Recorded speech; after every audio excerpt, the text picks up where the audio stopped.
One of the ongoing concerns during this pandemic has been the cost of food and price increases. And this is being closely monitored on a daily basis by the Competition Commission. Let me give you a view on that now, as we're joined by its chief economist, James Hodge. Good afternoon to you and welcome.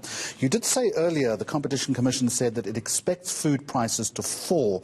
Can you give us a sense of why there have been increases and to what extent? Certainly. So obviously the COVID crisis has also been an economic crisis, and one of the big elements to that has been the depreciation of the rand.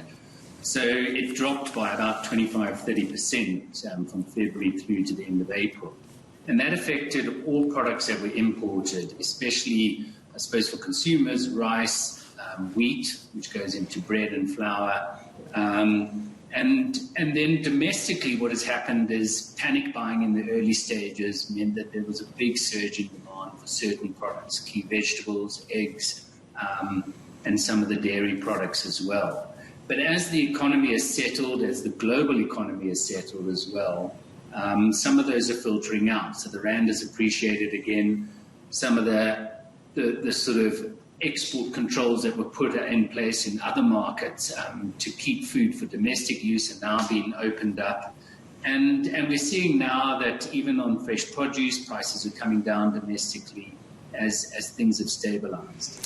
The Commission has vowed to monitor retailers to make sure that the prices are kept in adjustment and that the savings are passed on. How do you do that? Look, at the beginning of the lockdown and the crisis, regulations were passed against what we call price gouging, or basically trying to profiteer from the crisis. And we've successfully yielded a number of prosecutions, consent agreements on that. But really, it's an army of consumers out there who are feeding us complaints and telling us what's happening in the economy.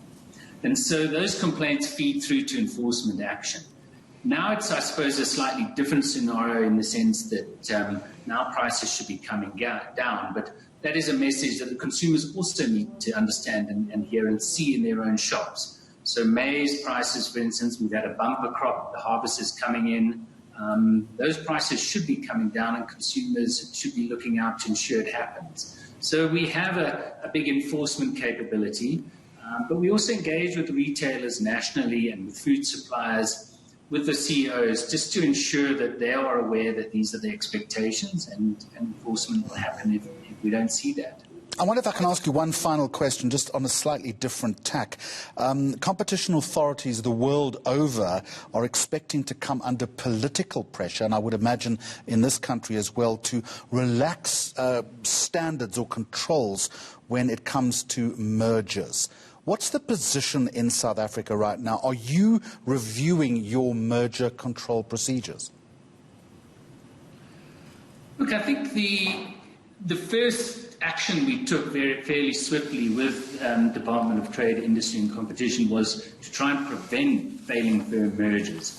So by exempting, for instance, the banks and other big lenders and also retail properties to engage in negotiations about debt relief packages, we're hoping to save business and not be in the position where we need to look at mergers to consolidate. I mean, our view is that we still need to take a skeptical view. You know, that the approach is typically that mergers last forever and crises don't last forever, they're short term. So we do need to be vigilant still on that front. There's certainly not a free ride.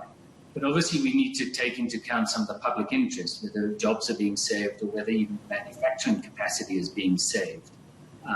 But it's no wholesale review at all of the merger control regime in South Africa. All right, thank you for joining us. Difficult tightrope at the moment. That is the Competition Commission's chief economist, James Hodge.